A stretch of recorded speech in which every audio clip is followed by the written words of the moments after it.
Let us continue the discussion about how to win friends and influence people by Dale Carnegie. Part 4 is about how to change people without giving offense. We can learn how to give our opinion and suggestion in an easier way for other people to accept. A successful leader can deal with his members in a friendly and efficient way. Chapter 22. Some people say that friends who will criticize you when you're wrong are your true friends. Yes, I agree with it. However, not everyone will accept criticism wholeheartedly, even though it is a quick way to know our fault. When we want to give some advice to our friends, siblings, and spouses, we also don't want to say something too harsh for them. As we have mentioned before, after we have received criticism, most people's first reaction is to be defensive. We don't want to be hurted, so we won't accept them even though they may be sincere advice. Words are sharper than swords. Our goal is to inspire them to realize their mistakes and make improvements. Actually, we can try another way which is easier to be accepted. It may also produce a better result. Here is the formula for you. The common mistake is people will always emphasize the error and neglect the good point. First, you find something good about him and start the conversation with some praise. Remember that you must give sincere praise, which is related to the things you are about to mention. People will be happier and more willing to listen to you and continue the conversation if you praise them. Next, give him your advice, which can help him to make improvements. It is easier for us to accept advice after praise. Last time, my sister baked some cookies for us. When she asked my opinion, I said that, "You have improved a lot, your cookies are very crunchy and it will taste even better if you add in less sugar next time." She will definitely feel disappointed if I straight away said that her cookies are too sweet. She will use a lot of excuses to defend herself, and this is how an argument can occur. Principle 1: Begin with praise and honest appreciation. It is always easier to listen to unpleasant things after we have heard some praise of our good points. Chapter 23. In the last chapter, the author mentions that we should begin our advice with praise and honest appreciation. We also have to take note that we should use and instead of but in our conversation. We can mention the mistakes and errors indirectly with and other people may question the sincerity of our praise before but. It may lead to a low chance of achieving our objections. We want to tell them their mistakes in a friendly and acceptable way. It helps people to save face and have the sense of importance. Last time, my friend's parents scolded him for smoking. However, he ignored his parents' advice as his father also had been smoking for many years. Then, his father made up his mind to quit smoking as he wanted to set up a good example for his son. At the end, my friend also realized his mistakes. Therefore, it is not a must for us to point out their mistakes directly. We can demonstrate what they should be and set up a good model for them.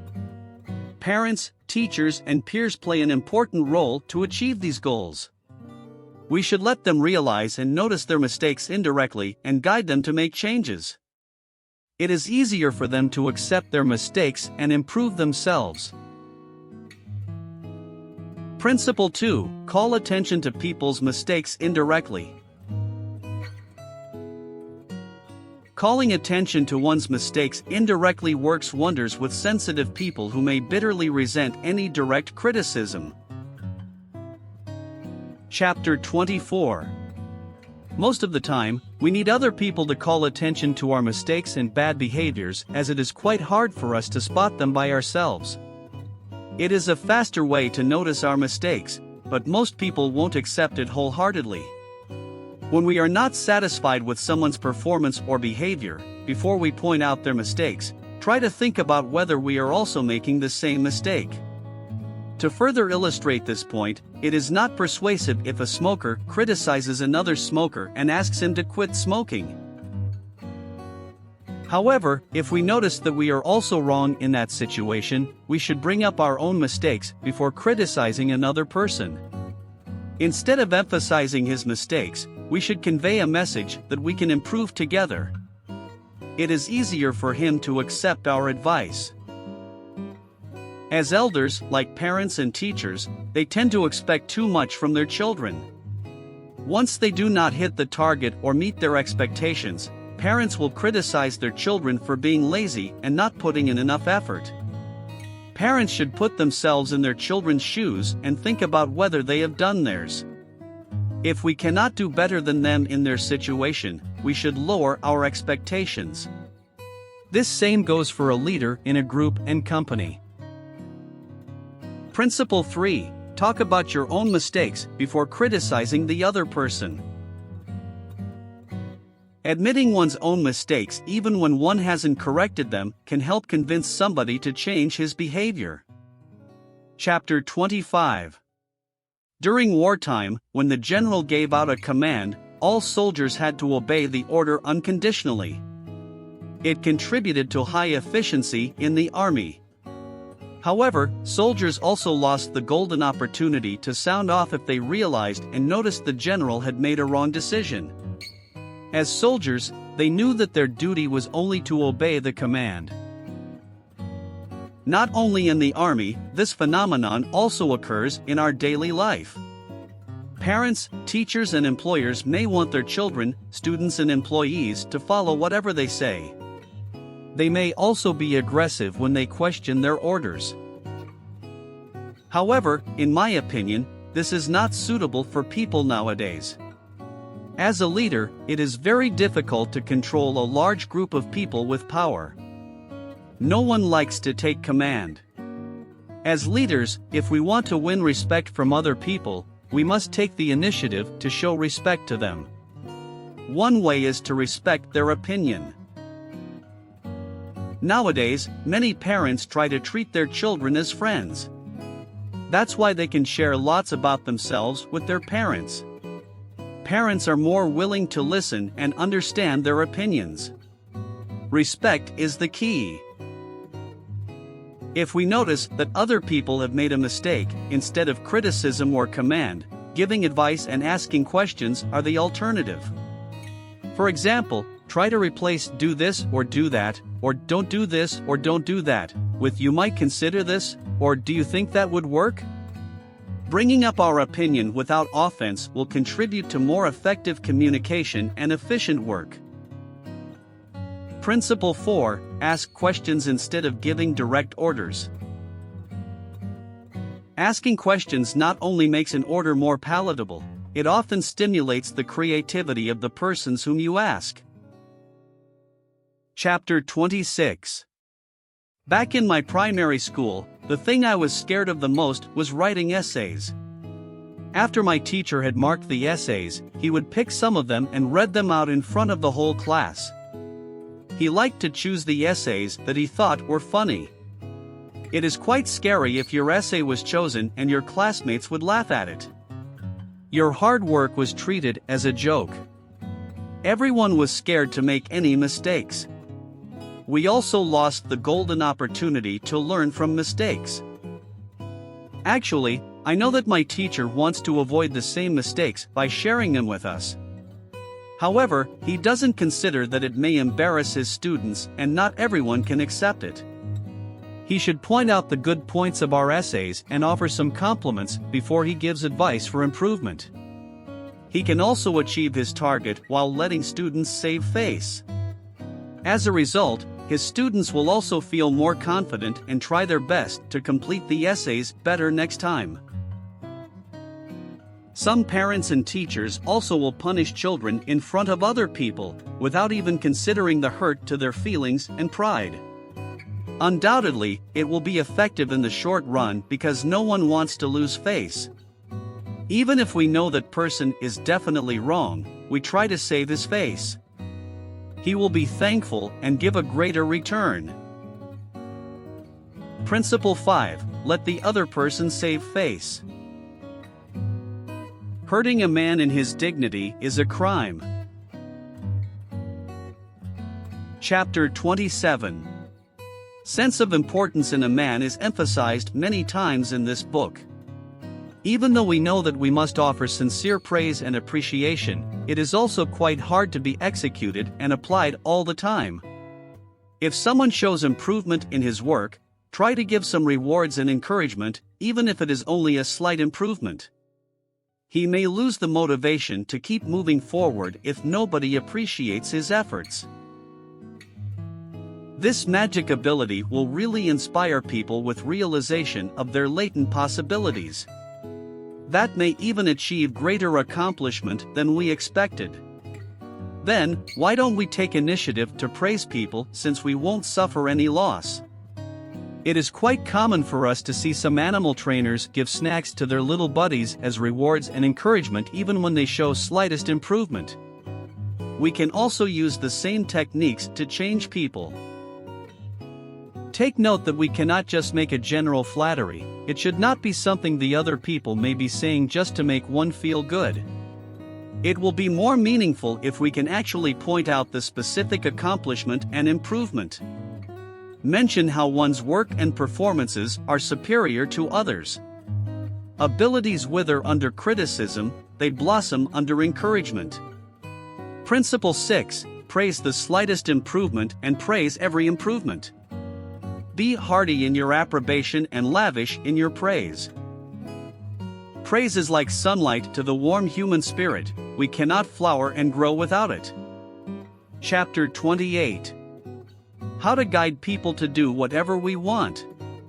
How to lead people to realize their mistakes, improve themselves and develop good characteristics. Shakespeare once said, "Assume a virtue, if you have it not. Assume and state openly that they already have the particular trait we want them to develop. Due to a sense of self-importance, they will accept and regard it as right. Build their confidence and give them a fine reputation to live up. They have to put in prodigious effort to prove that what we said is right." For example, Mr. Wong noticed that his daughter's academic performance was dropping. He started a conversation with her. "You are a hard-working girl and have been doing well in your academics for the past few years. Your mother and I are very proud of you. We know that you can do really well. Yet, recently, your grades have dropped and you are not focusing on your studies. I'm not satisfied with your performance, and perhaps we can discuss a way out." For sure, his daughter will realize her problem and put in more effort to reach the reputation given by his dad. This will be more effective than him just criticizing her for wasting too much time on her handphone. This is a common technique if we want somebody to meet our expectations. Awards are given for model students in school to encourage them to keep up the standard and improve themselves in behavior, academic as well as sports. Even though we do not mention it, they will also try their best to live up to the reputation set up by us. Principle 7, give the other person a fine reputation to live up to. The average can be led readily if you have his or her respect and if you show that you respect that person for some kind of ability. Chapter 29.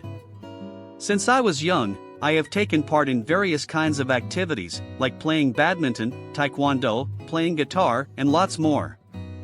Until now, I also maintain these as my hobbies and occupy most of my free time with these. I have wanted to quit taekwondo a few times. However, my parents keep motivating and encouraging me as they have faith in me that I can be better. I am thankful that they are supportive to discover and cultivate my talents. I still remember the first time I attended my guitar lesson. My tutor asked me whether I had learned guitar before and said that I was talented to play it. Actually, I was quite shocked that time as it was the first time I touched a guitar. He may be lying, but I still believe it. I had the incentive to keep improving my techniques and skills in guitar as I didn't want to waste my talent. He will also emphasize my improvement and minimize my mistakes to build up my confidence. Now, I am a black belt holder in Taekwondo. Besides, I also represent my guitar club for performances on stage. I won't give up easily because my tutor, coach, and parents have faith in me. Replacing criticism with encouragement is a simple step, which is significant for one to build his or her confidence.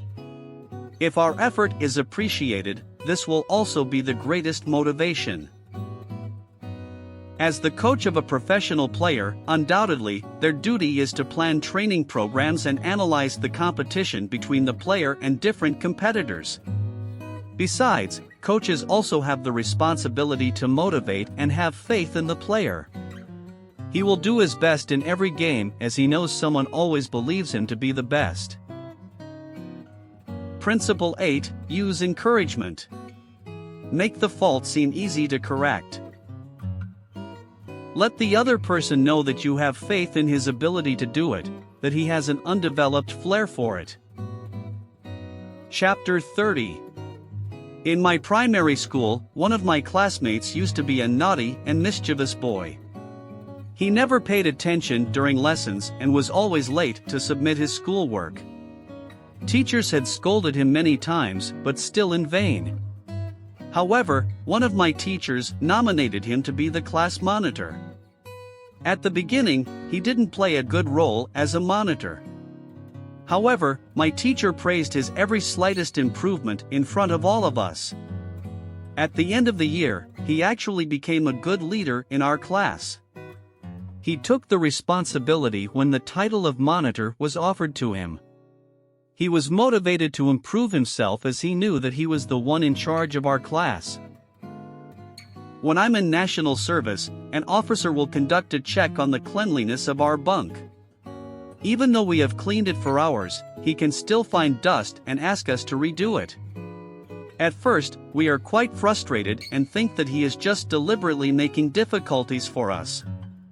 He tells us that he wants us to maintain hygiene so that we can keep ourselves away from illness. From then on, we put in more efforts to keep our bunk spick and span. By giving a title and authority to a person, it will be easier for him to accept the responsibility. We can also mention the benefits he can gain by doing what we want him to do. He will surely do it because of sense of importance. A man will do his best only if he understands the reason why he needs to do it. Principle 9. Make the other person happy doing the thing you suggest. Forget about the benefits to yourself and concentrate on the benefits to the other person. The author also provides 9 suggestions on how to get the most out of this book. I find that few of them are very beneficial to us and also can be applied to learning, no matter in school or workplace.